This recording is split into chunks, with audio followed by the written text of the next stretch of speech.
ओम नमो भगवते वासुदेवाय। ओम नमो भगवते वासुदेवाय।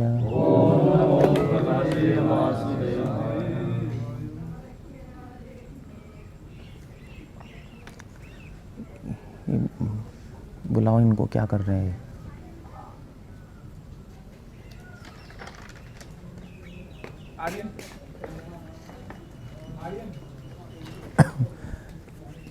ठीक है, हम लोग आज डिस्कस कर रहे हैं श्यामानंद प्रभु जी के बारे में।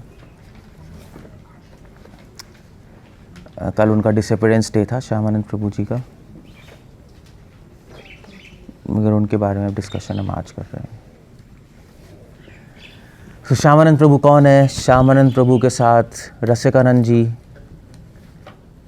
उनकी बायोग्राफी, उनके भी जीवन चरित्र श्यामानंद प्रभु से जुड़ा हुआ है।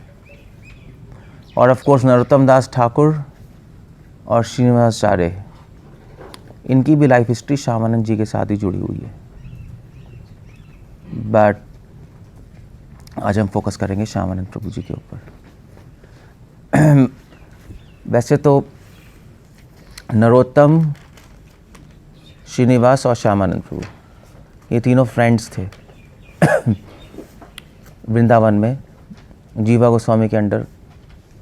मतलब उनके जीवा गोस्वामी उनके शिक्षा गुरु हो गए और उनके अंडर रह के वो भक्ति शास्त्रों का अध्ययन कर रहे थे।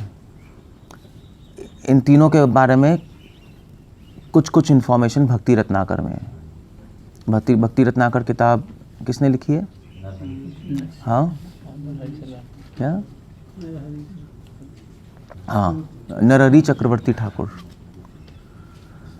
तो उन्होंने भक्ति रत्नाकर में प्राइमरीली नरोत्तम दास ठाकुर, श्रीनिवासाचार्य पे फोकस किया है।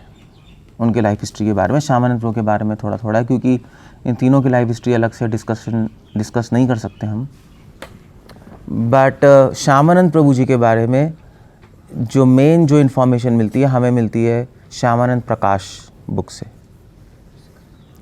उससे भी पहले, मगर इस किताब के लिखने से पहले, श्यामानंद जी की जो इन्फॉर्मेशन है हमें सबसे पहले मिलती है श्यामानंद षटकम से, जो कि रसिकानंद जी ने लिखी है। It's not a big thing. श्यामानंद षटकम है, बहुत सुंदर है। श्यामानंद जी की ग्लोरिफिकेशन है और उनकी लाइफ हिस्ट्री एक नटशेल में है। श्यामानंद षटकम ये रसिकानंद जी ने लिखे। रसिकानंद जी श्यामानंद जी के मेन फोरमोस्ट डिसाइपल थे। रसिकानंद या रसिकानंद जी को बोलते थे Rasik Murari, that was his name. और फिर उसके बाद रसिकानंद जी के डिसाइपल थे राधानंद। उन्होंने एक बुक लिखी है राधा कृष्ण गोविंद,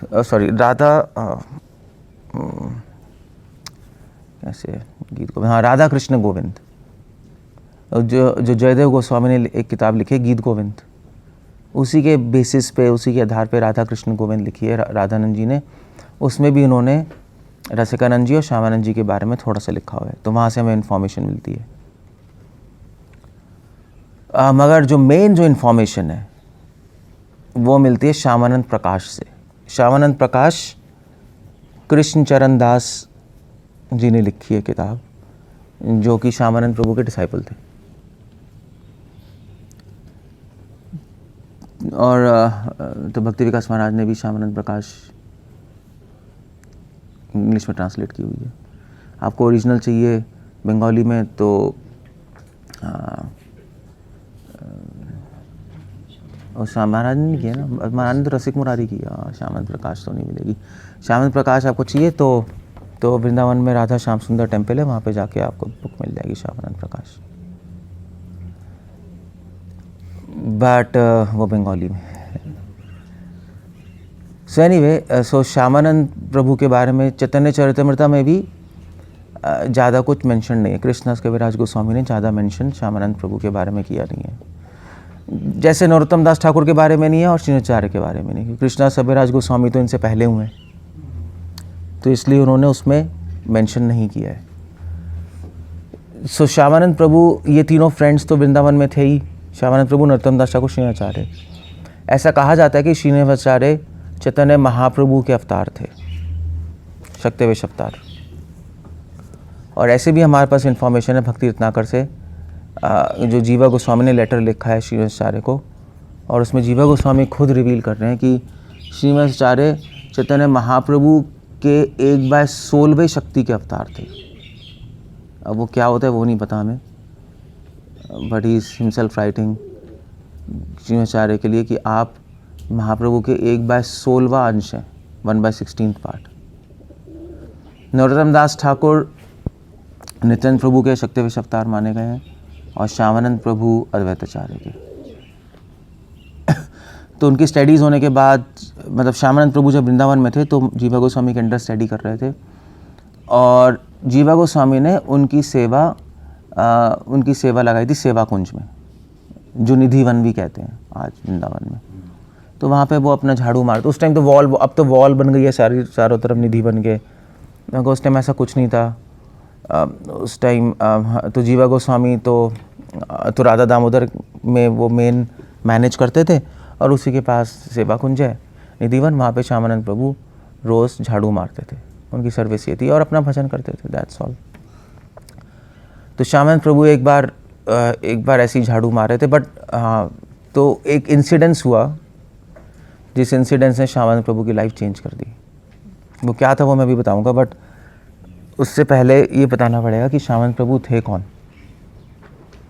श्यामानंद प्रभु का जन्म धीरेन्द्र बहादुरपुर में हुआ है, बंगाल में एक जगह मेदिनीपुर तो पता है ना,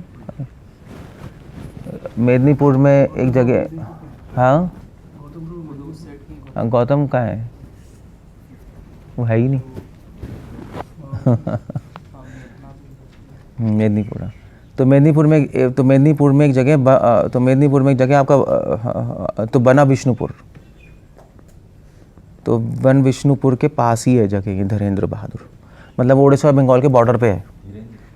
हाँ, धीरेन्द्र बहादुर या धीरेन्द्र बहादुरपुर, दोनों ही कहते हैं, धीरेन्द्र या धीरेन्द्र, वैसे धीरेन्द्र ही कहते हैं, धीरेन्द्र बहादुरपुर। सो बिल्कुल उड़ीसा और बंगाल और उड़ीसा के बॉर्डर पे धीरेन्द्र बहादुर है। फिर आप मतलब बिल्कुल बंगाल के साउथ में, वहाँ से आप इमीडिएटली धीरेन्द्र बहादुर के नीचे नदी है सुवर्ण रेखा, उसको पुल से क्रॉस करोगे तो जगह आ जाएगी गोपी वल्लभपुर। तो जो ये दो प्लेसेस है, धीरेन्द्र बहादुर और गोपी वल्लभपुर, ये आज की डेट में श्यामानंदियों की जगह है। श्यामानंद प्रभु के जितने भी डिसाइपल्स हैं उनका हेडक्वार्टर्स ये दो जगह हैं, धीरेन्द्र बहादुर और गोपी वल्लभपुर। और वहीं से इन दो हेडक्वार्टर से श्यामानंद प्रभु और रसिकानंद जी ने पूरे बंगाल, साउथ बंगाल और उड़ीसा में टिल रेमुना प्रीचिंग की इन्होंने। तो उड़ीसा में रेमुना क्या कहते हैं आपका, खीरचोर गोपीनाथ, धीरेन्द्र से खीरचोर गोपीनाथ तक इनका एरिया था, इनका जोन था, मतलब ये वहाँ के जीबीसी थे, ये कह लो उस टाइम भी जीबीसी सिस्टम था। नरोत्तम दास ठाकुर नॉर्थ बंगाल के जीबीसी हो गए, खेतूरी जगह, और श्रीनिवासाचार्य तो मिड बंगाल में थे, कटवा, नवदीप, ये सारी जगह। श्यामानंद प्रभु ने साउथ बंगाल ले लिया और नॉर्थ उड़ीसा, इस तरह से प्रीचिंग हो रही थी। एक दूसरे के जोन्स में इंटरफेयर नहीं करते थे जैसे आज भी होता है, बट उस टाइम भी ऐसी था, somehow they were not interfering. So Shyamanand प्रभु धीरेन्द्र बहादुरपुर में पैदा हुए। उनके फादर का नाम था कृष्ण मंडल और उनकी मदर का नाम था दूरिका। तो हाँ, तो लकीली हमने ये विलेज विज़िट किया हुआ है, धीरेन्द्र बहादुर और गोपी वल्लभपुर भी। अब तो छोटी सी गांव है वहाँ, ज़्यादा कुछ है। हाँ, क्या मदर दूरिका। तो प्रॉब्लम ये थी कि कृष्ण मंडल और दूरिका के बच्चे नहीं हो रहे थे, जो भी हो रहे थे वो मरते जा रहे थे, दे वर डाइंग। सो आखिरी में कई बच्चों के बाद ये बच्चे पैदा हुए। एक बच्चा हुआ तो उन्होंने कहा इसका नाम क्या रखें, उन्होंने उसका नाम रख दिया दुखी कृष्णदास, कि उनको लगा ये भी मर जाएगा फिर हमें दुख देगा, इसलिए उसका नाम पहले ही दुखी कृष्णदास रख दिया। पता नहीं कैसी intelligence, but they kept his name दुखी कृष्णदास। तो दुखी कृष्णदास तो थोड़ा जब यही नाम पड़ गया उसका, मगर वो मरा नहीं। और जब एस्ट्रोलॉजर आया तो उसने कहा कि ये तो महापुरुष बनेगा, उसके सारे 32 महापुरुषों के लक्षण, महापुरुषों की बॉडी में 32 लक्षण होते हैं, वो सारे 32 लक्षण इस बॉय में थे। तो फिर जब बड़े हुए थोड़ा सा उन्होंने बहुत जल्दी उन्होंने सारी एजुकेशन ले ली, ग्रामर लर्न कर ली, संस्कृत शास्त्र सब कुछ पढ़ लिए। और फिर एक दिन दुखी कृष्णदास ने जब अराउंड 10-11 ईयर्स ऐसी 12 ईयर्स मतलब एक एडोलेसेंस एज में आ गए, तो उन्होंने फिर अपने फादर कृष्णमंडल से बोला कि आप मुझे अंबिका कलना जाने दीजिए, क्योंकि वहाँ पे मेरे स्पिरिचुअल मास्टर हैं जिनका नाम है हृदय चैतन्य दास। तो दुखी कृष्णदास के ड्रीम में आए थे हृदय चैतन्य दास, और उन्होंने बोला कि मैं तुम्हारा स्पिरिचुअल मास्टर हूँ। कृष्ण भगवान भी आए ड्रीम में, सब महाप्रभु आए, उन्होंने बोला तुम्हारे स्पिरिचुअल मास्टर अंबिका कलना में ही है। उन्होंने बोला मुझे वहाँ पे जाना है। तो उनके फादर ने फिर उनको भेज दिया। उन्होंने कहा भी तो तुम छोटे हो, जाओगे कैसे? बोला कोई नहीं, बहुत सारे लोग जाते हैं यहाँ से नवदीप विजिट करने, बीच में अंबिका कलना के थ्रू ही जाएंगे, तो मैं वहाँ पे रुक जाऊँगा। तो उनके फादर ने बहुत हेजिटेट करके भेज दिया। तो वो अंबिका कलना पहुँचे। वहाँ पे वो अंबिका कलना में एक टेम्पल है गौरनिताय का, उस टेम्पल के पुजारी है हृदय चैतन्य दास। हृदय चैतन्य दास किसके डिसाइपल हैं, किसी को पता है? गौरीदास पंडित के। गौरीदास पंडित नित्यानंद प्रभु और चैतन्य महाप्रभु के पार्षद। इनफैक्ट गौरीदास पंडित नित्यानंद प्रभु के पार्षद हैं, नित्यानंद शाखा में आते हैं, और स्वयं कृष्ण भगवान की लीला में सुबल सखा हैं। सुबल सखा मतलब प्रिय नर्म सखा। तो वो ऐसे सखा हैं जो कि राधा कृष्ण की लीलाओं में भी पार्टिसिपेट करते हैं, ऑल्दो वो सखा है। ये इन्फॉर्मेशन इंपॉर्टेंट है, बाद में पता लगेगा क्यों इंपॉर्टेंट है। कुछ सखा होते हैं जो कि भगवान के साथ खेलते ही हैं, सिर्फ ऑर्डिनरी सखा होते हैं, वो साख्य भाव में होते हैं। प्रिय नर्म सखा दोनों भाव में होता है, साख्य में भी माधुर्य में भी। भगवान के फ्रेंड्स होते हैं, बट मगर वो राधा कृष्ण को मिलने में हेल्प करते हैं। जैसे मधुमंगल हो गए, सुबल सखा हो गए, श्रीदाम हो गए, ये सारे के सारे राधा कृष्ण की लीला में भी पार्टिसिपेट करते हैं। ऑल्दो साख्य भाव में भी हैं और माधुर्य भाव में भी। प्रिय नर्म सखा ये होते हैं, दोनों में होते हैं। तो याद रखना, बाद में इंफॉर्मेशन काम आएगी। तो गौरदास पंडित सुबल सखा है, उनके डिसाइपल हृदय चैतन्य दास। हृदय चैतन्य दास के पास दुखी कृष्णदास आए। दुखी कृष्णदास ने कहा मैं आपका डिसाइपल बनना चाहता हूँ, मैं बहुत दूर से आया हूँ, अपनी लाइफ हिस्ट्री बताई। तो हृदय चैतन्य दास ने कोई प्रॉब्लम नहीं है, आज से तुम्हारा नाम कृष्णदास होगा, इनिशिएट कर दिया उसी टाइम। और उन्होंने कहा दुखी कृष्णदास तो अच्छा नाम नहीं है, हम तुम्हें कृष्णदास बुलाएंगे। तो डिसाइपल बना लिया और फिर उनकी सेवा की इन्होंने कृष्णदास ने। और फिर उसके बाद हृदय चैतन्य दास ने बोला कि अब तुम वृंदावन जाओ जीवा गोस्वामी के पास और उनसे तुम पढ़ाई करो, क्योंकि आफ्टर ऑल तुम बहुत अच्छे डिवोटी हो, प्योर डिवोटी हो, मैं जानता हूँ, बट जब तक तुम अच्छी तरह सिस्टमेटिकली पढ़ाई नहीं करोगे तो प्रचार नहीं कर पाओगे। और इनफैक्ट बंगाल में जितने भी महंत थे, महंत समझते हो? महंत मतलब आचार्य जो हम कहते हैं, जितने भी वैष्णव थे उनको महंत कहते हैं। तो जितने भी वैष्णव थे जो एग्जिस्ट कर रहे थे, अंबिका कलना, नवदीप, मामगाछी, सब जगह इधर उधर, तो वो सारे के सारे इतने ज़्यादा स्कॉलरली और टीचर नहीं थे। तो सारे के सारे लोग बंगाल में अपने डिसाइपल्स को जीवा गोस्वामी के यहाँ पढ़ने भेजते थे, वो स्कूल चलाते थे। और जीवा गोस्वामी स्वयं रूप सनातन के अंदर पढ़े, तो वो तो उस रूपानुगा धारा को चलाने के लिए वहीं भेजते थे। चाहे कोई भी भाव हो, चाहे साख्य भाव हो, चाहे दास्य हो, चाहे माधुर्य, इट डजंट मैटर। जीवा गोस्वामी खुद माधुर्य भाव में थे, वो खुद मंजरी हैं। तो जीवा गोस्वामी कौन सी मंजरी हैं मुझे भी याद नहीं है, एनीवे जो भी मंजरी, खुद मंजरी भाव में। बट जितने भी डिवोटीज से साख्य भाव में भी, हृदय चैतन्य दास, गौरीदास पंडित खुद साख्य भाव में, क्योंकि गौरीदास पंडित तो सुबल हैं, हृदय चैतन्य दास भी और कृष्णदास भी साख्य भाव में। बट स्टिल वो जीवा गोस्वामी के अंडर पढ़ने के लिए भेजते थे, इट डजंट मैटर, क्योंकि उनको तो सिद्धांत समझना था। सो वहाँ पे चले गए। वहाँ पे जीवा गोस्वामी के पास उन्होंने प्रणाम किया, उनके अंडर उन्होंने पढ़ाई शुरू की। वहाँ पे धीरे धीरे नरोत्तम भी आ गए, श्रीनिवाचार्य भी आ गए, तीनों फ्रेंड्स बन गए। तीनों ने मिलके वृंदावन परिक्रमा की और उस परिक्रमा का पूरी डिटेल्स भक्ति रत्नाकर में है। मतलब 70% भक्ति रत्नाकर यही है कि इन तीनों ने वृंदावन परिक्रमा कैसे की। उनको वृंदावन परिक्रमा कराने वाले कौन थे? है हाँ, राघव पंडित। राघव पंडित की गुफा है वृंदावन में। जीवा गोस्वामी ने कहा आप कराइए, तो उन्होंने परिक्रमा कराई, तो उसकी डिटेल्स वहाँ पर है।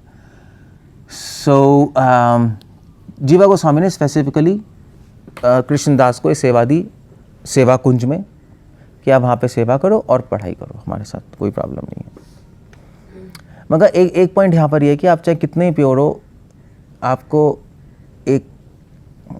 पढ़ना पड़ेगा, क्योंकि वरना प्रीचिंग नहीं कर पाओगे, क्योंकि आपको कोई पॉइंट्स याद नहीं होंगे, फिर आप कन्विंस नहीं कर सकते।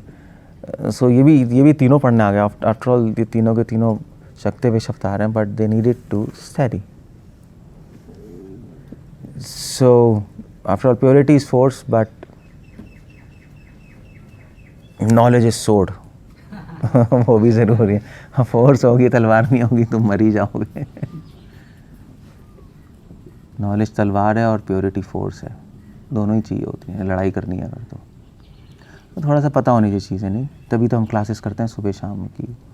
After all I mean to say brahmachari आश्रम में मेन तो सुबह की क्लास, शाम की क्लास है, बाकी सब तो जुगाड़ है, बाकी सब तो ज़िंदा रहने का सिस्टम है और कुछ नहीं है। और क्या है, रोटी कपड़ा मकान, मेन चीज़ तो ये है जो होनी चाहिए। सो श्यामानंद प्रभु ने बहुत अच्छी तरह पढ़ाई की, सॉरी कृष्णदास जी ने। जीवा गोस्वामी बहुत इम्प्रेस थे कृष्णदास जी से।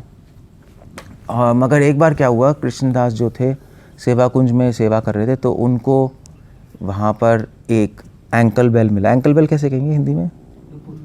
नुपुर मिला। हाँ, नुपुर ही। सो नुपुर मिला पड़ा हुआ, तो जैसे ही उन्होंने नुपुर छुआ, उनको एक्सटेटिकल सिम्टम्स आ गए, ब्लिस में चले गए, रोने लगे। तो उनको समझ आ गया कि ये ऑर्डिनरी नुपुर नहीं है, क्योंकि ऐसा तो हो नहीं सकता किसी ऑर्डिनरी औरत का नुपुर गिरा हो। रो रहे हैं, बेहोश हो रहे हैं, कंट्रोल नहीं कर पा रहे, राधा का स्मरण आ रहा है कंटिन्यूस। तो उन्होंने कहा डेफिनेटली नुपुर राधा रानी का है। और एक्चुअली हुआ भी, राधा कृष्णा रात को रासलीला, तो ऐसा कहते हैं निधिवन में रासलीला करते हैं राधा कृष्णा, वहाँ पर रासलीला कर रहे थे। रासलीला करते करते राधा रानी का नुपुर वहाँ पे गिर गया, या यूँ समझ लीजिए राधा रानी ने जानबूझ के लीला की कृष्णदास को कृपा देने के लिए। तो कृष्णदास जी ने नुपुर देखा और उन्होंने छुपा लिया। उन्होंने कहा ठीक है। तो उनके पास तो सेवा करते थे, तो वहाँ पे सिर्फ जो प्लांट खुरपी होती है ना, जैसे प्लांट्स करते हैं, वो अपना करते थे प्लांट्स को करना और अच्छे से समझाना। तो उस खुरपी के साथ एक बैग में वहाँ पे रख दिया उन्होंने, अब बंद करके रख दिया, ठीक है चलो। तो वहाँ ऊपर गोलोक में राधा रानी, कृष्णा रासलीला हो गई, कृष्णा अपने घर चले गए, सुबह हो गई, राधा रानी उठ गई, राधा रानी अपने घर चली गई बरसाना। और वहाँ पे जब गई, तो जब ललिता विशाखा उनको ड्रेस कर रही थी, नहला रही थी, तो एक नुपुर मिसिंग। तो राधा रानी ने कहा मेरा नुपुर कहाँ चला गया? तो वहाँ पे सब परेशान हो गए, राधा रानी का नुपुर घूम गया। तो राधा रानी ने कहा जाओ तुम राधा रानी ने तो ललिता सखी को बोला, हो सकता है कि जब मैं डांस कर रही थी तो गिर गया होगा सेवा कुंज में, जाके लेके आओ। तो ललिता सखी वहाँ सेवा कुंज गई, और वहाँ पर ऑफ कोर्स उनको पता था कि उन्होंने देखा तो कृष्णदास जी ने वो नुपुर अपने बैग में रखा हुआ। So yes, she has to take back. तो ललिता सखी ने एक बूढ़ी औरत का रूप ले लिया, और बूढ़ी औरत का रूप लेके गई, मतलब बूढ़ी औरत का रूप ले लिया और एक मतलब नॉर्मल औरत सी बन गई जो दिखाई देने वाली है। स्पिरिचुअल बॉडी ने एक मतलब स्पिरिचुअल को मटेरियलाइज कर लिया। वो गई तो श्यामानंद प्रभु ने कहा कि कृष्णा ने कहा आप कौन है? तो उन्होंने कहा देखिए मैं पास के गांव से हूँ, मेरी बहू यहाँ आई थी, उसका नुपुर गिर गया है, तुमने देखा है, मुझे वापस कर दो। तो कृष्णा ने कहा हाँ नुपुर तो है मेरे पास, मगर मुझे नहीं लगता कि आपकी बहू का है, ये तो कोई एक्स्ट्रा ऑर्डिनरी, क्योंकि इसको छूते ही मुझे मेरे हृदय में प्रेम जागृत हो गया और राधा रानी का स्मरण आ गया, ये ऑर्डिनरी नुपुर नहीं है। तो अगर आपकी बहू का नुपुर है तो पहले आप मुझे एविडेंस दो, मुझे लेके चलो कि अपने गांव, और मैं पूछूंगा आपकी बहू का है। सब कहेंगे अगर आपकी बहू कौन है, पहले वो पूछूंगा, फिर आपकी बहू से पूछूंगा, फिर दूंगा। तो समझ के लगता सकी ये तो थोड़ा टफ केस है, ये ऐसे नहीं देगा। तो उसने कहा नहीं ऐसा नहीं है। कृष्णदास ने कहा मुझे लगता है कि आप भी कोई और हैं, आप भी आप भी ऑर्डिनरी नहीं, क्योंकि आपको कैसे पता लगा कि मुझे नूपुर मिल गया? अब मुझे नहीं लगता कि आपकी बहू है, आप झूठ बोल रही हैं, आप कौन है मुझे बताइए पहले। तब उसने कहा कि बूढ़ी औरत ने कि एक्चुअली सच में मैं ललिता सखी हूँ और राधा ने मुझे भेजा है यहाँ पर नूपुर के लिए। तो कृष्णदास बहुत खुश हुए, वो रोने लगे और उन्होंने कहा कि आप अगर आप ललिता सखी तो मुझे ओरिजिनल फॉर्म दिखाइए अपना। ललिता सखी ने कहा ठीक है, तो आंखें बंद करो। उन्होंने आंखें बंद की, उन्होंने कहा आंखें खोलो, तो वो ललिता सखी के रूप में प्रकट हो गई वहाँ। सो श्यामानंद कृष्णदास देख के बहुत खुश हुए, उन्होंने उनके पैर पड़े, उन्होंने कहा कि मेरी लाइफ का एम एंड ऑब्जेक्ट ही था आपकी शरण लेना ललिता सखी। क्योंकि राधा रानी की इमीडिएट एसोसिएट कौन है? ललिता। ललिता सखी की इमीडिएट एसोसिएट कौन है? रूपा मंजरी, और रूपा मंजरी के अनुयायी हम सब। तो श्यामानंद ने कहा कि मेरे तो लाइफ का एम ही है रूपा मंजरी और ललिता सखी आपकी शरण लेना की राधा रानी की प्राप्ति, और आप मेरे सामने, ये तो असंभव है। तो वो रो रहे हैं, बेहोश हो रहे हैं। ललिता सखी ने उनको कंसोल किया, ऐसे मत रो मत, तुम नूपुर दो और मैं तुम्हें कोई भी ब्लेसिंग्स चाहिए, कोई भी आशीर्वाद चाहिए, मैं दूंगी तुम्हें। तो उन्होंने कहा मुझे कुछ नहीं चाहिए, बस मुझे राधा रानी के दर्शन चाहिए, आप इतना करा दीजिए। तो ललिता सखी फिर वहाँ पे ऐसा कहते हैं कि ललिता सखी श्रीमती राधा रानी को लेके आई फिर, क्योंकि कृष्णदास ने कहा कि जिसका नूपुर है मैं तो उसी को दूंगा। He was tricking. ऐसा भी होता है, भक्त कभी कभी भगवान को भी ट्रिक करते हैं। जैसे रामायण में नहीं आता ये, राम भगवान जब वहाँ पे जा रहे थे केवट, राम भगवान जब बोट क्रॉस करने वाले थे, गंगा जी को क्रॉस करना था, राम भगवान ने कहा कि केवट बोट चलाने वाला कि तुम गंगा जी पार करा दो। केवट ने कहा मैं कराऊंगा एक शर्त पे। पहले तो केवट ने कहा मैं नहीं कराऊंगा। तो लक्ष्मण जी बड़े गुस्सा हो गए। लक्ष्मण जी ने कहा कि राम से कहा मैं मारूंगा इसको। राम ने कहा एक मिनट। तो केवट ने कहा कि एक शर्त पे कराऊंगा कि आप अपने चरण का अभिषेक मुझे करने दीजिए। तो लक्ष्मण जी ने राम से कहा कि क्या ऊटपटांग बातें कर रहा है, ये कराना नहीं चाहता, बहाने मार रहा है, चरण जल ले लो और हम तुम्हें पैसे दे रहे हैं, तुम करा लो। केवट ने कहा नहीं, जब तक आप अपने चरण का अभिषेक नहीं कराएंगे तब तक मैं नहीं बोट करूँगा। तो राम ने कहा ऐसा ये क्यों कंडीशन तुम लगा रहे हो? तो उसने कहा क्योंकि एक्चुअली मैंने आपके बारे में सुना है, आपने अहिल्या जो पत्थर बन गई थी वो इस पर पैर रखा तो वो स्त्री बन गई, पत्थर औरत बन गई। अब अगर आप मेरा पैर मेरी बोट पे रखोगे और वो औरत बन गई, मेरे तो खाऊंगा कैसे मैं? वो तो भाग जाएगी औरत। मेरे तो पूरा बिजनेस बोट से ही चलता है, और आपने बोट पे पैर रखा, वो औरत बन गई तो ख़त्म, ना बोट रहेगी, एक औरत को संभालूंगा, मेरे पे लांछन भी लगेगा, औरत कहाँ से ले आए, आप तो मरवा देंगे मुझे। इसलिए पहले आपके पैर धोऊंगा कि आपके पैर से सारी पावर निकल जाए और फिर मैं आपको बोट पे बिठाऊंगा। राम भगवान तो समझ रहे हैं केवट क्या कर रहा है, उसको तो चरणामृत चाहिए। और केवट को भी पता है कि अगर मैं ऐसे बोलूँगा आपको चरणामृत चाहिए तो ना लक्ष्मण मानेंगे ना सीता मानेगी, ऐसे किसी को भी चरणामृत थोड़ा ना मिल जाता है। तो राम भगवान ने कहा ठीक है। तो लक्ष्मण जी गुस्सा हो गए। लक्ष्मण ने कहा ये क्या नॉनसेंस कह रहा है, ये पागल हो गया है। राम ने कहा कोई नहीं। तो उन्होंने ट्रिक किया राम को नहीं, फिर उन्होंने राम के चरण धोए और चरणामृत लिया। उन्होंने कहा अब आप बोट पे बैठ जाइए, अब आपके पैर ठीक हो गए, अब मेरी बोट स्त्री नहीं बनेगी। और फिर जब क्रॉस की गंगा जी बोट से राम ने, तो बाद में सीता ने बोला कि मैं तुम्हें देना चाहती हूँ कुछ, मैं बहुत खुश हूँ। सीता देवी ने अपनी अंगूठी निकाल के गिफ्ट की। तो केवट ने कहा मैं इसका क्या करूँगा, इस अंगूठी का, मुझे अंगूठी नहीं चाहिए, तो क्या फ़ायदा है इस अंगूठी का, आप अपने वापस रखिए। तो सीता देवी को थोड़ा सरप्राइज़ हुआ कि मतलब मैं दे रही हूँ और ये एक्सेप्ट नहीं कर रहा। केवट ने कहा नहीं, मुझे इसका कोई यूज़ नहीं है, मुझे तो एक चीज़ चाहिए। तो सीताराम ने कहा क्या? मुझे तो जिस प्रकार मैंने गंगा जी आपको पार कराई है उस प्रकार आप मुझे भवसागर पार करा दीजिए।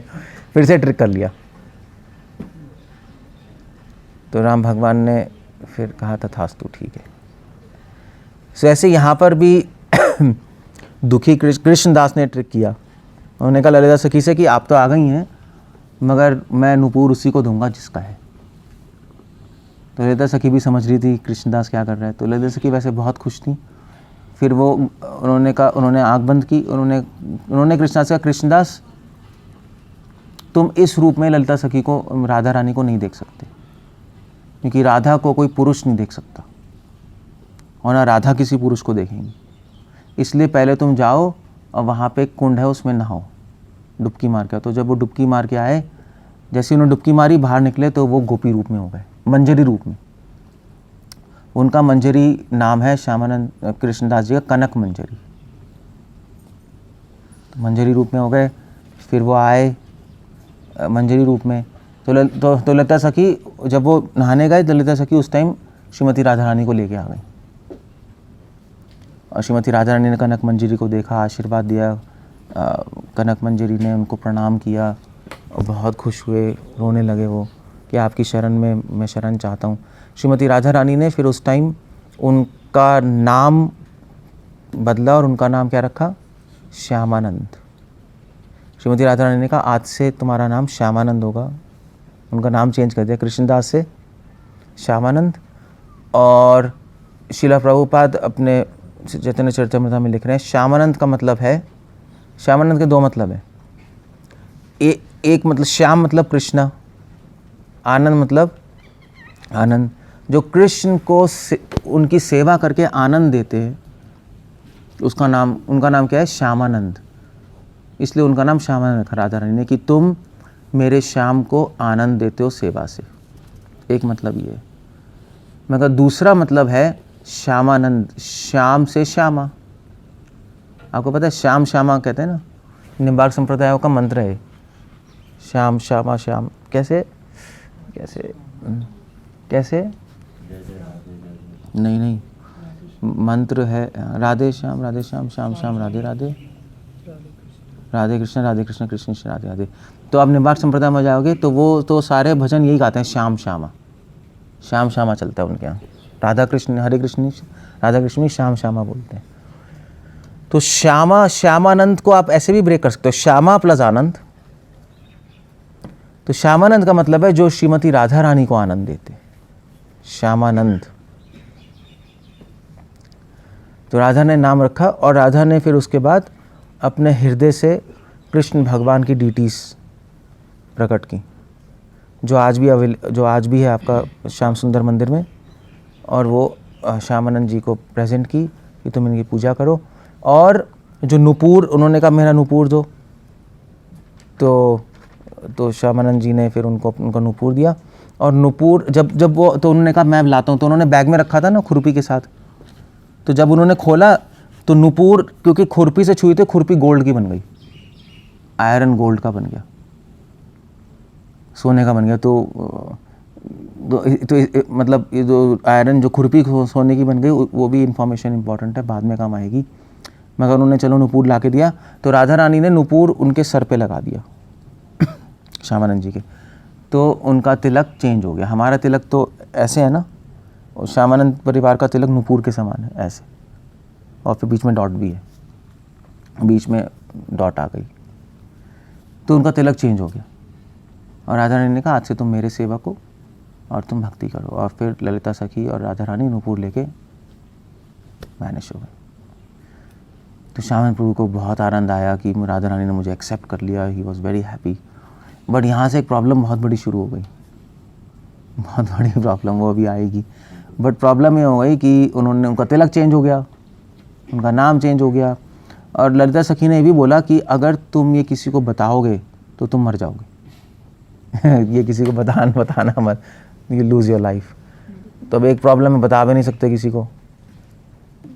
तो फिर तो उन्होंने कहा एक्सेप्ट जीवा गोस्वामी, सब किसी को मत बताना, जीवा गोस्वामी को बता सकते हो। श्यामानंद भागे भागे जीवा गोस्वामी के पास गए। तो जैसे जब राधा रानी ने क्योंकि छू लिया था श्यामानंद जी को, उनका रंग गोल्डन कॉम्प्लेक्शन का हो गया, गोल्ड के बन गए थे वो, बहुत सुंदर। तो जीवा गोस्वामी ने जब मिलने का, जीवा गोस्वामी ने कहा ये क्या हो गया, तुम्हारा तो रंग ही पूरा चेंज हो गया और ये तुम्हारा तिलक कैसा नया है। तो श्यामानंद ने कहा, पहले तो उन्होंने बता नहीं पा रहे थे। जीवा गोस्वामी ने कहा क्या क्या क्या प्रॉब्लम है, क्या क्या कर रहे हो तुम। तो उन्होंने अपने हाथ में खुरपी भी पकड़ी थी गोल्ड की। उन्होंने कहा तुम्हारे हाथ में क्या है, तो वो दिखा नहीं रहे थे शर्म के मारे। तो उन्होंने जीवा गोस्वामी ने कहा दिखाओ, गोल्ड की बनी हुई थी। तो उन्होंने कहा ये डेफिनेटली कुछ हुआ है, सोने की खुरपी तुम्हारे पास कहाँ से आ जाएगी। तब श्यामानंद जी ने पूरा इंसिडेंस बताया। जीवा गोस्वामी बहुत खुश हुए, उन्होंने श्यामानंद जी का आलिंगन किया। उन्होंने कहा तुम्हें राधा रानी की कृपा प्राप्त हो गई है, आज से तुम मेरे सबसे प्रिय शिष्य हो। मगर श्यामानंद जी ने भी कहा कि जीवा गोस्वामी से राधा रानी ने मना किया है किसी को बताने को, तो आप भी मत बताइए, मैं भी नहीं बताऊंगा, क्योंकि जो भी बताएगा ये वो अपनी लाइफ खो बैठेगा। तो जीवा गोस्वामी भी नहीं बता सकते थे किसी को।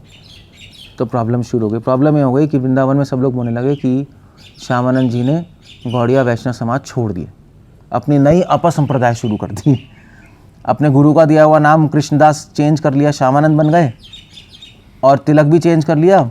और इसमें हाथ जीवा गोस्वामी का है, जीवा गोस्वामी फंस गए फालतू में। तो उन्होंने सब र्यूमर फैलने लगे कि जीवा गोस्वामी ने अपनी नई संप्रदाय शुरू कर दी। जीवा गोस्वामी अहंकारी हो गए हैं पढ़ा के, और चैतन्य महाप्रभु को रिजेक्ट कर रहे हैं और अपनी नई संप्रदाय शुरू कर रहे हैं। बहुत बवाल उठ गया वहाँ पे। मतलब ऐसे इससे एक सीखने को ये मिलता है कि जो मैनेजर्स होते हैं वो उनको थोड़ा सा ना प्रॉब्लम हमेशा रहती है कोई ना कोई बोलता ही रहता है। जीवा गोस्वामी फंस गए और बात फैलने लगी, बहुत ज़्यादा र्यूमर्स फैलने लगी, जीवा गोस्वामी गलत हैं, ये हैं वो हैं, ऐसा क्यों कर रहे हैं वो।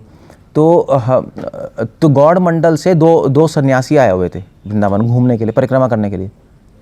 उनको भी पता लग गई ये बात, सबने बोला होगा यार तुम्हें पता है यहाँ पे क्या हो रहा है, जीवा गोस्वामी ने अपनी परंपरा शुरू कर दी है, उसका नाम चेंज कर दिया और ऐसा हो गया है। तो मैंने कहा पता नहीं क्या हो रहा है यार, जीवा गोस्वामी तो मतलब वो तो मेन है, तो वो ऐसा उनको डाइजेस्ट नहीं हुआ। उन्होंने कहा पता नहीं क्या चल रहा है, क्या हो रहा है। तो जब वो गौड़ मंडल गए तो उन्होंने हृदय चैतन्य दास जी को बताया कि आपका डिसाइपल क्या तो ये हो रहा है, उसने तो नाम चेंज कर लिया, तिलक चेंज कर लिया, और जीवा गोस्वामी ने उसमें करवाया है। तो हृदय चैतन्य दास बहुत गुस्सा हुए। उन्होंने कहा कि जीवा गोस्वामी की हिम्मत कैसे हुई है, हृदय चैतन्य दास तो थोड़े एल्डर है ना। तो उन्होंने कहा कि आज तक महाप्रभु ने किसी और के शिष्य को रीइनिशिएट नहीं किया, किसी का नाम चेंज नहीं किया, और तिलक तो चेंज करने की किसी ने भी नहीं किया हमारी परंपरा में, जीवा गोस्वामी ने कैसे कर दिया। और तो जीवा गोस्वामी कर भी सकते थे ऐसा कुछ नहीं है, मगर वो तब कर सकते थे कि जब मैं भक्ति से च्युत हो जाऊं, फॉल डाउन हो जाता, तब तो चलो ठीक है, एक्सेप्ट कर लेते डिसाइपल। मगर मैं तो ठीक ठाक हूँ, मेरा फॉल डाउन कहाँ हुआ है, कोई प्रूफ कर दे मेरा फॉल डाउन हुआ है, मेरी तो भक्ति ठीक चल रही है। तो उनको ऐसा नहीं करना चाहिए। तो हृदय चैतन्य दास कन्फ्यूज़ हो गए। उन्होंने कहा मगर जीवा गोस्वामी ऐसा क्यों कर सकते हैं, बहुत कन्फ्यूजन हो गई। तो उन्होंने कहा कि हो सकता है श्यामानंद झूठ बोल रहा हो, उसने र्यूमर फैलाई हो, खुद से आचार्य बनने के लिए उसने चेंज कर लिया, जीवा गोस्वामी का नाम लगा दिया, बहुत प्रॉब्लम हो गई। तो हृदय चैतन्य दास ने बोला कि मुझे वृंदावन जाके मैटर सॉल्व करना पड़ेगा। मगर उन्होंने कहा चलो वृंदावन जाने से पहले उन्होंने जीवा गोस्वामी को एक पत्र लिखा। उन्होंने कहा ठीक है, लेटर लिख के सॉल्व करते हैं। जीवा गोस्वामी को पत्र लिखा कि ऐसा क्यों हो रहा है, ये हो रहा है। उन्हें सन्यासियों को आप जाके दीजिए, तो जाके दिया। जीवा गोस्वामी ने पढ़ा लेटर, और उस लेटर में हृदय चैतन्य दास जीवा गोस्वामी को क्रिटिसाइज़ कर रहे थे कि आप ऐसा नहीं कर सकते, अब मेरे शिष्य को आपने रीइनिशिएट कर दिया, क्या मेरा फॉल डाउन हो चुका है, आप किस बेसिस पे कह सकते हैं, किसी ने ऐसा नहीं किया, आप ऐसा क्यों कर रहे हैं, आप गलत कर रहे हैं। जीवा गोस्वामी लेटर दे के हंसने लगे। उन्होंने कहा फंस गए, अब तो सब फंस गए पूरी तरह।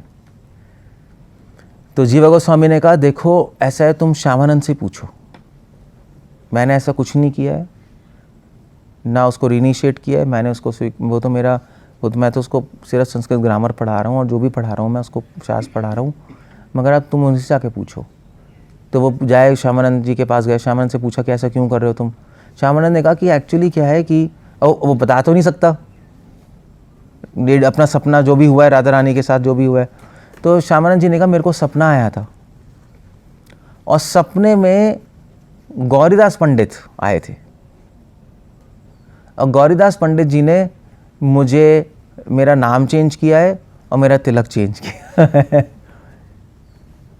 तो मैंने कहा बहुत अच्छी बात है, ये तो तो गौरीदास पंडित जी कौन है? हृदय चैतन्य दास के गुरु। तो क्या करेंगे बताओ? तो उन्होंने कहा बहुत अच्छा है, ठीक है।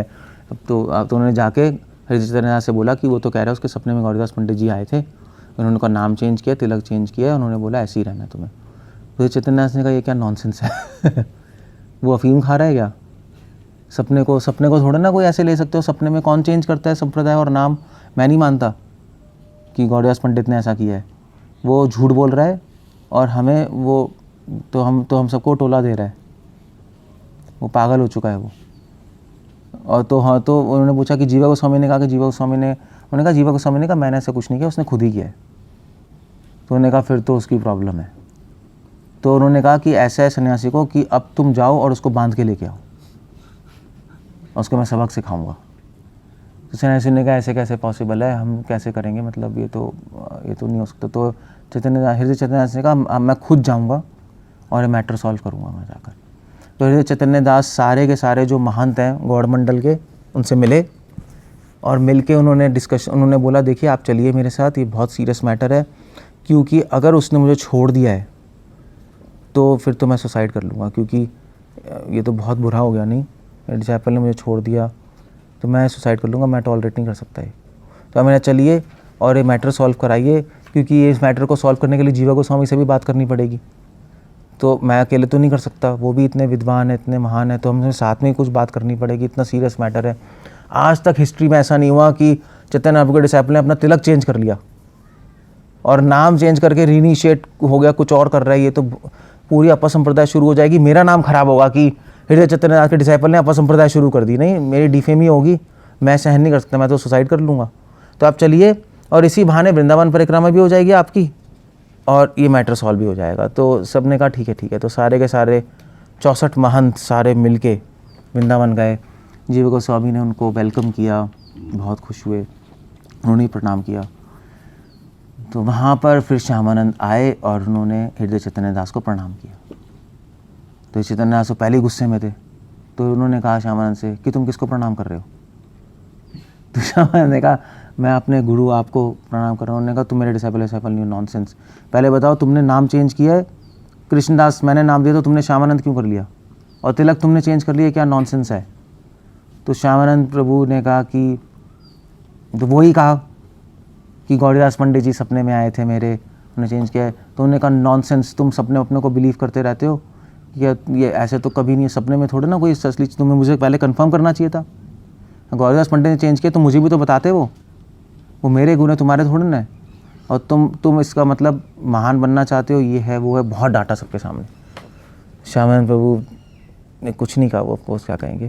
तो उन्होंने कहा ठीक है, अगर तुम सही हो तो हम तुम्हारे ऊपर चेस्ट पे श्यामानंद नाम लिखेंगे और तिलक बनाएंगे तुम्हारा, यही जो बेकार तिलक है, और फिर इसको पानी से मिटाएंगे। अगर दोबारा आ जाएगा इसका मतलब तुम सही हो, और अगर नहीं हुआ तो तुम हमेशा के लिए नर्क चले जाओगे और तुम्हें कोई नहीं बचा पाएगा, क्योंकि तुमने ऐसा काम किया जो हिस्ट्री में किसी ने नहीं किया। तुमने एक बोनाफाइड गुरु को रिजेक्ट कर दिया फालतू में, और अपना ही नाम लेके अपनी संप्रदाय शुरू कर रही हो, ये क्या नॉनसेंस है।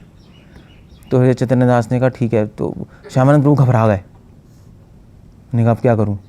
श्यामानंद ने कहा ऐसा है कि मुझे आप थोड़ा टाइम दीजिए, मैं सोच के आपको बताऊंगा। तो चैतन्य दास ने कहा अरे ऐसा वैसे बकवास है, मैं कुछ नहीं, ये क्या नॉनसेंस है, तुम फिर टाइम मांग रहे हो, कुछ स्कीम सोचोगे और फिर टाइम वेस्ट करोगे हमारा, ये क्या है, तो सच है सच है। श्यामानंद ने कहा ठीक है, मुझे 10 मिनट तो दीजिए। उन्होंने कहा ठीक है, जो भी करना करो। तो बैठ गए और श्रीमती राधा रानी ने श्यामानंद प्रभु को एक मंत्र दिया था, अपना पर्सनल मंत्र। उन्होंने कहा था जब भी तुम्हें मंत्र जप करोगे तुम मेरे पास आ जाओगे वहाँ गोलोक। तो श्यामानंद प्रभु ने वो स्पेशल मंत्र आंख बंद करके जप किया और सीधा अपनी बॉडी छोड़ के गोलोक पहुँच गए अपने कनक मंजरी के रूप में। और वहाँ पे पहुँचे तो वहाँ पे श्रीमती राधा रानी के घर के बाहर, गेट के बाहर पहुँच गए बरसाने में, अपने ओरिजिनल फॉर्म में। तो वहाँ पे मंजरियाँ खड़ी थीं और गेट बंद था। अंदर थी राधा रानी, ललिता सखी, रूपा मंजरी, सब अंदर थे। तो वो गेट पे जाके रोने लगे। सारी मंजरियों ने कहा ये क्या हो गया तुम्हें? तो उन्होंने कहा देखिए मैं राधा रानी के दर्शन हुए थे और फिर राधा रानी ने मुझे अपने घर भेज दिया था, और घर में मेरे पति ने बहुत मुझे मारा और डांटा है, तो मैं बहुत दुखी हूँ। तो राधा रानी को बताना चाहती हूँ, वो सॉल्व करेंगी मैटर ये। तो मंजीरों ने कहा ठीक है अंदर आओ। अंदर ललिता सखी के पास ले गए, तो ललिता सखी ने पहचान लिया कनक मंजीरी, तो कनक मंजीरी उनके पैर पड़ गए। उन्होंने कहा ललिता सखी आप बचाइए मुझे। और फिर रूपा मंजीरी बैठी थी, तो ललिता सखी ने क्या हुआ, तो उन्होंने बोला ऐसे कि मुझे मारा है, ये वो किया है। तो ललिता सखी ने कहा ठीक है, उसको पकड़ के राधा रानी के चरणों में डाल दिया। राधा रानी के चरणों में जाने से पहले श्यामानंद कनक मंजीरी ने रूपा मंजीरी के चरणों में प्रणाम किया। रूपा मंजीरी ने उठा के राधा रानी के चरणों में डाल दिया। राधा रानी ने कहा बताओ डिटेल में क्या हुआ है। राधा ने पूछा तुम कौन हो, कहाँ से आई हो, और क्या प्रॉब्लम है। सो कनक मंजीरी ने कहा मैं मैं ललिता सखी के शिष्या हूँ और रूपा मंजीरी के अनुगत हूँ, और मैं आपकी शरण में आई हूँ। और फिर उन्होंने अपनी सारी प्रॉब्लम बताई कि मैं धरती पे श्यामानंद प्रभु हूँ जो आपने मुझे इनिशिएट किया था और मेरा तिलक भी चेंज किया था, वहाँ पे इतनी बड़ी प्रॉब्लम हो गई है, मेरे स्पिरिचुअल मास्टर ही अगेंस्ट हो गए हैं, और सब लोग सोच रहे हैं जीवा गोस्वामी गलत हैं, आप राधा रानी कृपा करके सॉल्व कीजिए वरना मैं पागल हो जाऊँगा व्हाटएवर हो जाऊँगी। सो राधा रानी का कोई प्रॉब्लम नहीं है। राधा रानी ने कहा ठीक है, तुमने उनको क्या बोला है। तो उन्होंने बोला मैंने बोला है कि गौरीदास पंडित जी ने मेरे को नाम दिया और मेरा तिलक चेंज किया। तो राधा रानी ने सुबल सखा को बुलाया, राधा सखी को जाके बुला के लाओ उसको। तो सुबल सखा है, तो सुबल सखा से बोला कि देखो जो आपका जो आपकी परंपरा में जो आपका एक शिष्य है, जो आपके शिष्य का शिष्य है, सुबल तो गौरीदास पंडित हैं, वो अब मेरी शरण में आ गया। मतलब मैंने तुम्हारे कैंप से एक बंदा अपने कैंप में ले लिया ये हुआ है एक्चुअली, क्योंकि कृष्णदास तो साखे भाव में, गौरीदास सुबल है ना, वो मैंने बताया ना प्रिय रम सखा है, साखे भाव में, हृदय चैतन्य दास भी साखे भाव में, कृष्णदास भी साखे भाव में, मगर जीवा गोस्वामी के अंडर आके वो माधुर्य भाव में आ गए, राधा रानी की शरण में आ गए। तो उन्होंने कहा मैंने तुम्हारे कैंप से एक बंदा अपने कैंप में ले लिया है, तो तुम खुश हो। तो सुबल सखा ने कहा मैं बहुत खुश हूँ, उसमें कोई प्रॉब्लम नहीं है आपने मेरे कैंप से ले लिया, मुझे कोई प्रॉब्लम नहीं है, मैं तो बहुत खुश हूँ, क्योंकि मैं भी आपकी सेवा करना आता हूँ। क्योंकि वो ऑर्डिनरी सखा नहीं है, वो कौन से सखा है, हाँ प्रिय नम सखा। प्रिय सखा में दोनों भाव होते हैं, साखे और माधुर्य। प्रिय नम सखा राधा कृष्ण की सेवा करते हैं। तो उन्होंने कहा हमारे लाइफ का एम ही आपकी सेवा करना है, तो उनका मिक्स्ड भाव है। तो इसलिए अगर आपने अपनी शरण में अपने कैंप में ले लिया है और इसको तो मतलब इसको सखा से मंजरी बना दिया है, तो मुझे कोई प्रॉब्लम नहीं है। तो इससे हमें ये भी पता लगता है कि आपका जो भाव है वो चेंज हो सकता है स्पिरिचुअल वर्ल्ड में। It is possible. इस केस में तो हो गया। अगर राधा और कृष्णा चाहते हैं तो वो चेंज कर सकते हैं। तो आपने चेंज करके अपने कैंप में ले लिया है, तो ठीक है, मुझे कोई प्रॉब्लम नहीं है। तो राधा रानी ने कहा मगर एक प्रॉब्लम है कि इसने नीचे बोला है कि तुमने इसको नाम दिया श्यामानंद और तुमने तिलक चेंज किया है, तो अब तुम इसको सपोर्ट करो और इसको वहाँ पे सॉल्व करो, मैं इसमें नहीं पढ़ रही। तो सुबल ने कहा ठीक है, आपकी सेवा है तो मैं करूँगा। तो उसको लेगा श्यामानंद को साइड में, कनक मंजीरी को, तो सारा पूछा क्या हुआ है। तो सुबल ने राधा रानी का नूपुर, उन्होंने कहा राधा रानी से आप नूपुर दे दीजिए मुझे। नूपुर लिया, उसके सर पे लगाया कनक मंजीरी के, तो कनक मंजीरी के रूप में उनका तिलक आ गया वैसा, और उनके चेस्ट पे श्यामानंद लिख दिया।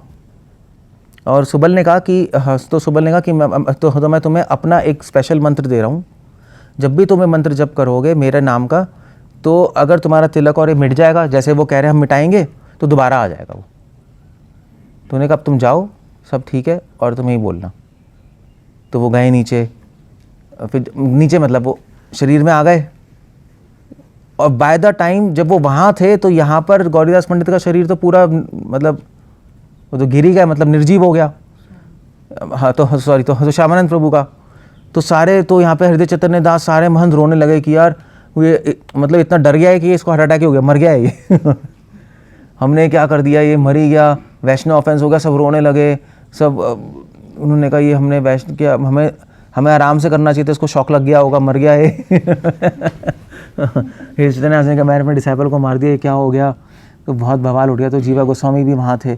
तो जीवा गोस्वामी ने कहा चिंता मत करो। जीवा गोस्वामी को समझ आ रहा था कि वहीं गया हुआ है। मैंने कहा चिंता मत करो, भगवान का हरि कीर्तन करो। सब हरि कीर्तन कर रहे थे। तो बाय द टाइम जब वहाँ पे कंप्लीट हुआ, ये आ गए वापस।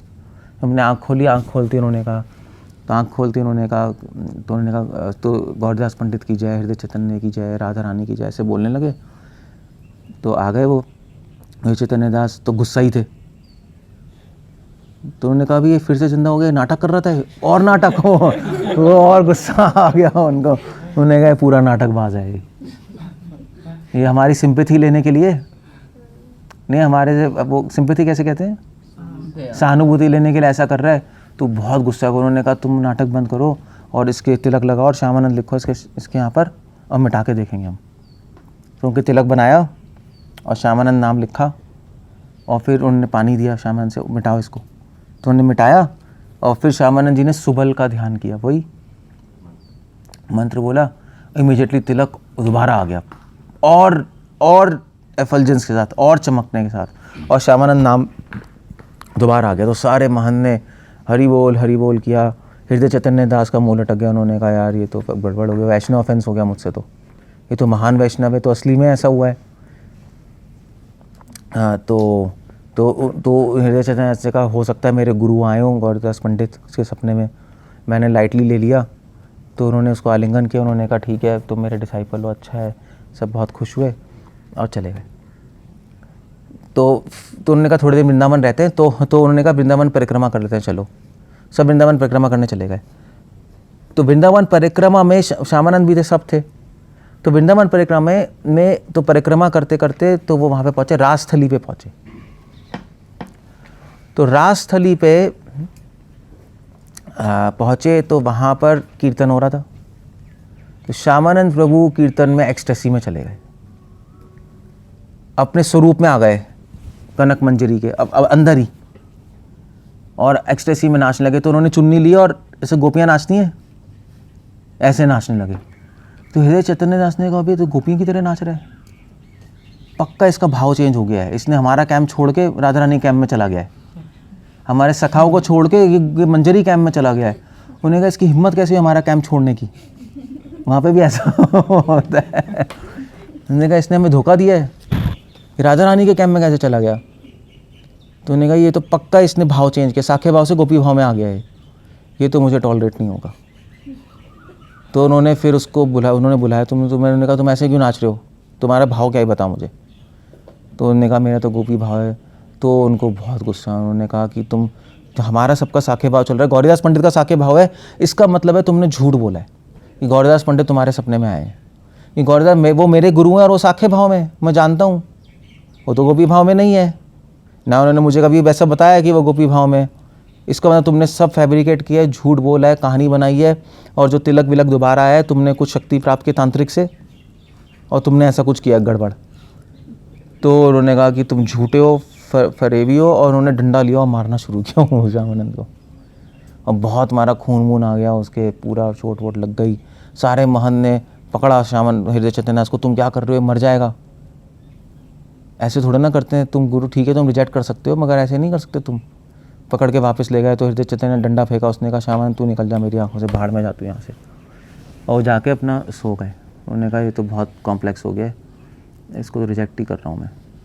सोए तो सपने में चैतन्य महाप्रभु आए, और चैतन्य महाप्रभु के इस पूरे बॉडी पे पट्टियाँ लिपटी हुई थी और खून के निशान थे। तो श्यामानंद तो हृदय चैतन्य दास बहुत, उन्होंने कहा ये क्या हो गया महाप्रभु आपको, मतलब ये किसने किया आपको, बहुत दुखी है। तो महाप्रभु ने कहा ये तुमने किया है। उनके तो ज़मीन खिसक गई। उन्होंने कहा मैंने किया, मैंने थोड़ा ना किया कभी। उन्होंने कहा तुमने श्यामानंद को मारा है, और क्योंकि श्यामानंद और मुझ में कोई अंतर नहीं है इसलिए उसकी चोट सीधा मुझे लगी। तो हृदय चैतन्य दास बहुत दुखी। उन्होंने कहा कि मुझे तो पता ही नहीं था कि वो आपको इतना प्रिय है, मुझे माफ़ कर दीजिए, पहले तो मैंने वैष्णव अपराध किया और अब मैंने आपके प्रति अपराध कर दिया, आपको ऐसे मैंने कर दिया।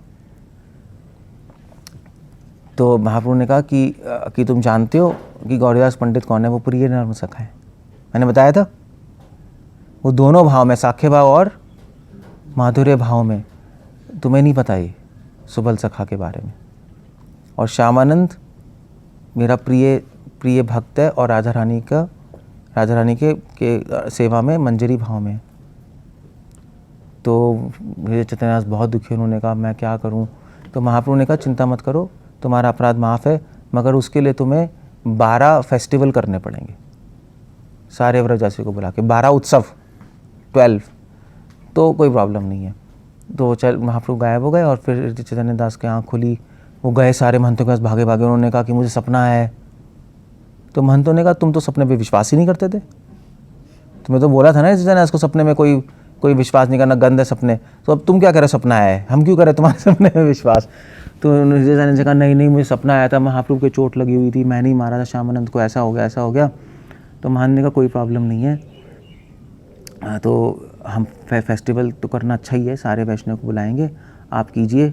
और श्यामानंद को ही बुलाया। हृदय चैतन्यदास ने आलिंगन किया, उन्होंने कहा तुम महान भक्त हो और आज से तुमने अपने गुरु को ही बहुत बड़े पाप से बचा लिया, क्योंकि वैष्णव ऑफेंस और भगवत अपराध हो गया ना। तो उन्होंने कहा अब तुम और हम मिलके 12 फेस्टिवल्स करेंगे और ये सारा ऑफेंस ख़त्म हो जाएगा। तो वो जीवा गोस्वामी के पास गए, जीवा गोस्वामी से बोला कि हमें तो पता नहीं वृंदावन के बारे में कुछ भी, तो आप हमारी हेल्प कराइए। तो जीवा गोस्वामी ने कहा ठीक है। तो 12 फेस्टिवल्स हुए वहाँ, सारे व्रजवासियों को बुलाया, सबसे डोनेशंस कलेक्ट की, पूरा बड़ा अरेंजमेंट्स हुआ और सबको सॉल्व हो गया। हृदय चैतन्यदास आशीर्वाद दे के वापस चले गए। तो फिर श्यामानंद प्रभु बहुत आराम से रह रहे थे नरोत्तम और इनके साथ। तो एक दिन जीवा गोस्वामी ने इन तीनों को बोला कि अब तुम्हारी स्टडीज़ ख़त्म हो गई हैं, अब तुम तीनों बंगाल जाओ, प्रीचिंग करो और मेरी बुक्स ले जाओ अपने साथ सारी, और रूपा गोस्वामी की बुक्स, और वहाँ पे जाके उनको उन बुक्स को ट्रांसक्राइब करना, मतलब उनकी कॉपीज़ बना लेना और कॉपीज़ बना के फिर डिस्ट्रीब्यूट करना बुक्स। तो फर्स्ट बुक डिस्ट्रीब्यूशन पार्टी इन तीनों को ही थी, श्यामानंद, नरोत्तम और श्रीनिवास। और क्योंकि वो बुक्स लेके जा रहे थे, बीच में चोरी ना हो जाए, तो 4-5 गार्ड्स भी भेजे उनके साथ और उन्होंने कहा जाओ अब तुम प्रीचिंग करो सब जाके। तो वो गार्ड्स के साथ गए बुक्स लेके। तो जब बंगाल एंटर कर रहे थे तो बंगाल और झारखंड के बॉर्डर पे एक जगह विष्णुपुर, मैंने बताया था ना विष्णुपुर, जो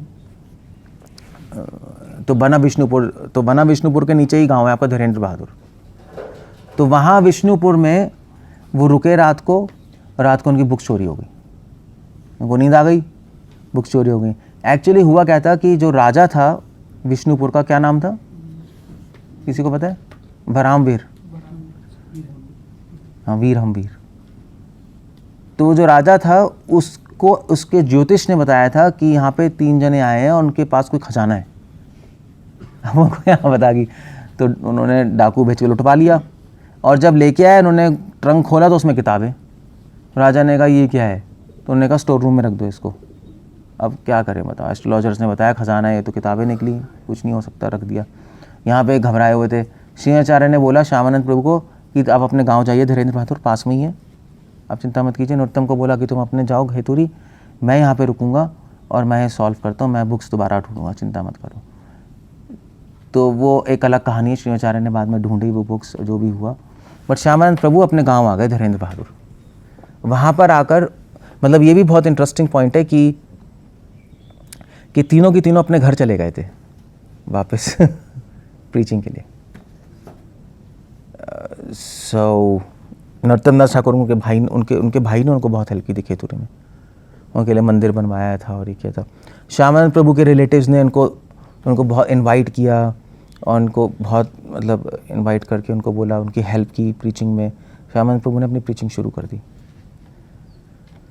जब प्रीचिंग शुरू की तो श्यामानंद प्रभु गोपी वल्लभपुर के पास एक जगह है मेदिनीपुर में ही, वहाँ पे एक बच्चे का जन्म हुआ जिसका नाम था रसिकानंद।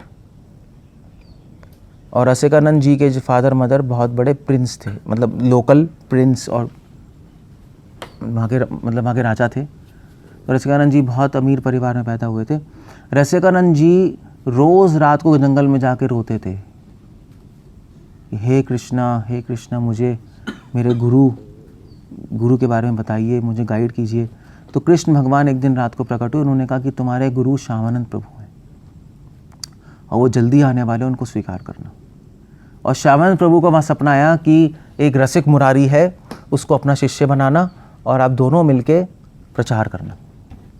तो श्यामानंद प्रभु भी वेट कर रहे थे रसिकानंद जी की, रसिकानंद भी वेट कर रहे थे श्यामानंद प्रभु की। श्यामानंद प्रभु धीरेन्द्र बहादुर से यहाँ पे आए, मेदिनीपुर में नीचे ही रसिकानंद जी के गांव में आए, रसिकानंद जी को स्वीकार किया अपना डिसाइपल, और दोनों के दोनों ने मिलके फिर ओडिशा और साउथ बंगाल में प्रीचिंग की। बहुत बड़े बड़े राजाओं को, डाकुओं को इनिशिएट किया। इनफैक्ट श्यामानंद प्रभु और नरोत्तम दास ठाकुर, ये दो ऐसे व्यक्ति हैं, भक्ति सानंद ठाकुर बार बार कोट कर रहे हैं कि ये दोनों नॉन ब्राह्मण्स थे, ब्राह्मण परिवार से नहीं है। श्रीनाचार्य ब्राह्मण परिवार से, बड़े दोनों नहीं है, मगर नॉन ब्राह्मणों के ब्राह्मणों को इनिशिएट कर रहे थे वैष्णविज्म में। और इससे बहुत बड़ा पंगा शुरू हो गया कि नरोत्तम दास ठाकुर तो कायस्थ परिवार के हैं, ये भी तो श्यामानंद प्रभु तो कायस्थ से भी नीचे थे, मगर ये बहुत सारे ब्राह्मणों को गौड़िया वैष्णविज्म में कन्वर्ट कर रहे थे। तो लोग बहुत परेशान थे, कई लोगों ने तो इनका मर्डर करने की कोशिश की, ये भी हमारे पास इन्फॉर्मेशन है, एटलीस्ट नरोत्तम दास ठाकुर की। और हमें पता है नरोत्तम ठाकुर के पास वो बवाल हो गया था, वो राजा भी को लेके आ गए थे सब लोग डिबेट करने के लिए।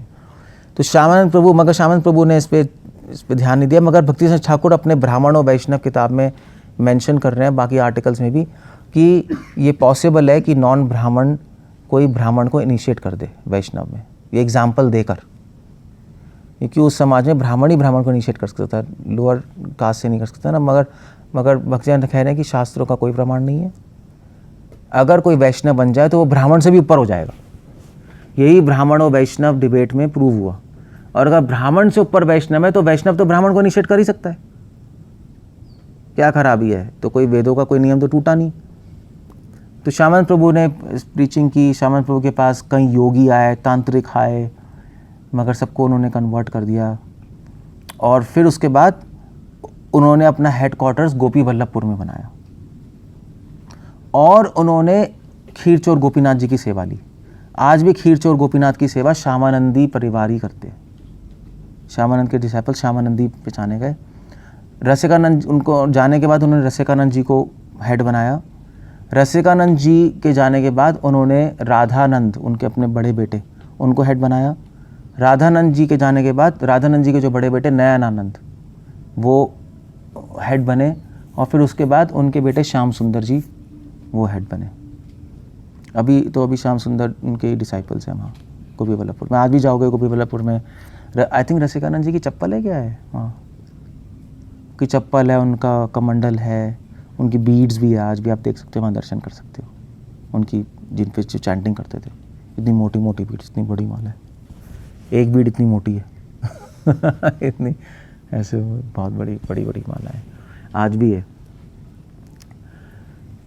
श्यामानंद जी उसके बाद उनकी समाधि जो है वो, उनकी समाधि वृंदावन में है। अपने एंड मोमेंट पे वो वृंदावन आ गए और वृंदावन में एक जगह धीर समीर, वहाँ पे 64 महंतों की समाधि है, वहाँ पे उनकी समाधि है श्यामानंद प्रभु की। उनके जो ये उनके डिसाइपल थे आपके नयनानंद थे ना, मतलब ये श्यामानंद प्रभु के डिसाइपल रसिकानंद के राधानंद और उनके बेटे नयनानंद बहुत बड़े प्रीचर बने और बहुत फेमस हुए। इनफैक्ट ये जो किताब है कृष्ण चरण दास, जो मैंने बताया था कृष्ण चरण दास जिन्होंने श्यामानंद प्रकाश लिखी है, वो श्यामानंद प्रभु से कभी नहीं मिले थे। सपने में उनकी इनिशिएशन हुई श्यामानंद प्रभु से। कृष्ण चरण दास जी अपने गांव में थे, मतलब गोपी वल्लभपुर के आसपास ही, तो उन्होंने श्यामानंद प्रभु के बारे में तो सुना ही था, तो वो हमेशा प्रे करते थे श्यामानंद जी से। तो श्यामानंद जी एक बार उनके सपने में आए और उन्होंने कहा कि मैं तुम्हें एक्सेप्ट करता हूँ अपना डिसाइपल, और तुम, मगर तुम्हारी सेवा है कि तुम मेरे चरित्र के बारे में लिखो। मगर मज़े की बात थी कि कृष्ण चरण दास ने कहा मैं तो पढ़ा लिखा ही नहीं, मैं लिखूँगा क्या, और मैंने कोई शास्त्र पढ़े, मैं कोई गलत लिख दूंगा तो गड़बड़ हो जाएगी। तो श्यामानंद ने कहा कि कोई चिंता मत करो, मेरी इच्छा से तुम पेन पकड़ो, तुम्हें लिखना आ जाएगा। और तुम लिखो, और तुम ये चिंता मत करो कोई सिद्धांत की गलती नहीं होगी, क्योंकि मैं तुम्हारे साथ हूँ, मैं लिखवाऊँगा। तो उसने कहा ठीक है, तो सपना ख़त्म हो गया। कृष्णचरण दास फिर भी हेजिटेट कर रहे थे, नहीं मैं कैसे लिखूं, क्या करूं, उनको विश्वास नहीं आया, आफ्टर ऑल सपना ही है। तो श्यामानंद जी खुद थोड़े दिन बाद दोबारा आए उनके सपने में कृष्णचरण दास के। उन्होंने कहा कि तुम्हें नर जाना है क्या? मेरा आदेश है, तुम मान नहीं रहे, और तुम नहीं मानोगे तो हमेशा के लिए नर्क चले जाओगे, इसलिए अभी तुम स्नान करो, शुरू करो, मेरी बात पे विश्वास करो, तुम पेन पकड़ो, तुम्हें लिखना आ जाएगा। तो श्यामानंद गायब हो गए, वो घबरा गए, वो गए, स्नान किया, आए, उन्होंने कॉपी खोली, पेन पकड़ा और लिखना शुरू कर दिया। पेन अपने आप चलने लगा। और फिर वो कह रहे हैं कि श्यामानंद प्रभु की कृपा से मैंने श्यामानंद प्रकाश लिख रहा हूँ। तो उन्होंने सारा उनकी लाइफ हिस्ट्री सब कुछ लिखा उसके अंदर। श्यामानंद प्रभु ने एक और बात कही, कृष्णचरण दास जी ने पूछा श्यामानंद से सपने में ही कि आप कह रहे हैं मैं लिखूं, मगर मेरी बुक एक्सेप्ट कौन करेगा? सब लोग कहेंगे पागल है, अफीम चाहिए। वही सपने में झूठ बोल रहा है, सपने में आया श्यामानंद और उसने लिख दी फेमस होने के लिए। तो श्यामानंद ने कहा चिंता मत करो, तुम ये किताब नयनानंद जी को देना। नयनानंद मैंने बताया अभी, रानंद जी के बेटे, उनको देना। वो हेड हैं गोपी बल्लभपुर के, फेमस हैं, और मैं उनको भी बोल दूंगा कि ये किताब मैंने तुम्हें प्रेरणा दी है लिखने को। और फिर वो प्रमोट करेंगे तो सब एक्सेप्ट कर लेंगे। मतलब मज़े की बात है कि स्पिरिचुअल वर्ड वाले भी प्रैक्टिकली सोचते हैं कुछ। वो सब प्रैक्टिकल लोग हैं, बस हम लोग ही कुछ अफीमचियों की तरह घूमते रहते हैं। ये थॉट अबाउट इट कि ये इसकी बात कोई नहीं मानेगा तो क्या करना है, उनको दे देना, मैं उनको बोल दूंगा, फिर ऐसे हो जाएगा। इसलिए प्रभुपाद कहते थे कृष्णा कॉन्शियसनेस में अपने संसार में मत खो जाना, प्रैक्टिकली भी सोचनी होती चीज़ें। ये नहीं भगवान सब कर देंगे, जादू से हो जाएगा। वो लोग भी सब सोच रहे हैं नहीं क्या करना है क्या नहीं करना। तो उन्होंने दे दिया, तो उन्होंने लिखी, नयनानंद जी को दिया, तब जाके बुक प्रमोट हुई। और सारी श्यामानंदी परिवार ने श्यामानंद प्रकाश को एज ए ऑथेंटिक श्यामानंद प्रभु की बायोग्राफी एक्सेप्ट की है। कि कोई कह सकता है ना कृष्णचरण दास ने अपने मन से बना के लिख दी, बट ऐसा कुछ नहीं है। नयनानंद जी ने स्टैम्प मारा, और फिर उसके बाद थोड़ी सी जो भी बुक की एडिटिंग हुई होगी, कुछ इन्फॉर्मेशन की उन्होंने इंक्लूड की होगी। जैसे श्यामानंद प्रभु के सारे शिष्यों के डिसाइपल्स का नाम भी है, तो वो तो उन्होंने लिस्ट ली होगी ना, पूछ पाछ के, जो भी रिकॉर्ड रखा होगा उससे लिखा, सब कुछ एडिट की, इस बुक को कंप्लीट किया, और फिर उसके बाद ये बुक कंप्लीट हो गई। तो आज जितनी भी इन्फॉर्मेशन है श्यामानंद प्रकाश जी से जो मैंने बताया है, कुछ भक्ति रत्नाकर से भी बताया है, इन 2 किताब से मेन इन्फॉर्मेशन है ये श्यामानंद प्रभु के बारे में। ये जो नयनानंद है, बाय द वे जस्ट एक साइड इन्फॉर्मेशन, एक डीटीज है वृंदावन में, राधा नयनानंद, पता है? जो हनुमान जी का टेम्पल है वहाँ, तो गोपीनाथ बाज़ार में हनुमान जी का टेम्पल है, उसी के पास ही जगह है। उसी के पास एक जगह है सूरमा कुंज है। हम गए नहीं, मैं भी नहीं गया आज तक, बट मुझे पता है सूरमा कुंज जो है, वहाँ पे वो जगह रघुनाथ भट्ट गोस्वामी की जगह बताते हैं। वहाँ पे रघुनाथ भट्ट गोस्वामी का आसन है, जिस पे बैठ के वो बहुत सुंदर रूप में भागवतम गाते थे। आज भी वो रघुनाथ भट्ट गोस्वामी का टेम्पल बना आता है। राधा नयनानंद रघुनाथ भट्ट गोस्वामी की डीटीज है। और उसी टेम्पल में कृष्णदास कविराज गोस्वामी का भी आसन है। और कृष्णदास कविराज गोस्वामी ने, कुछ लोग कहते हैं कृष्णदास कविराज गोस्वामी ने वहाँ पे बैठ के चैतन्य चरितामृत लिखी, कुछ लोग कहते हैं कृष्णदास कविराज गोस्वामी ने राधा कुंड पे बैठ के चैतन्य चरितामृत लिखी। हो सकता है दोनों ही हो, कुछ टाइम वहाँ पे बैठ के लिखी हो, वृंदावन आए यहाँ पे बैठ के लिखी हो, कोई प्रॉब्लम नहीं है। और उसी के उस मंदिर के पास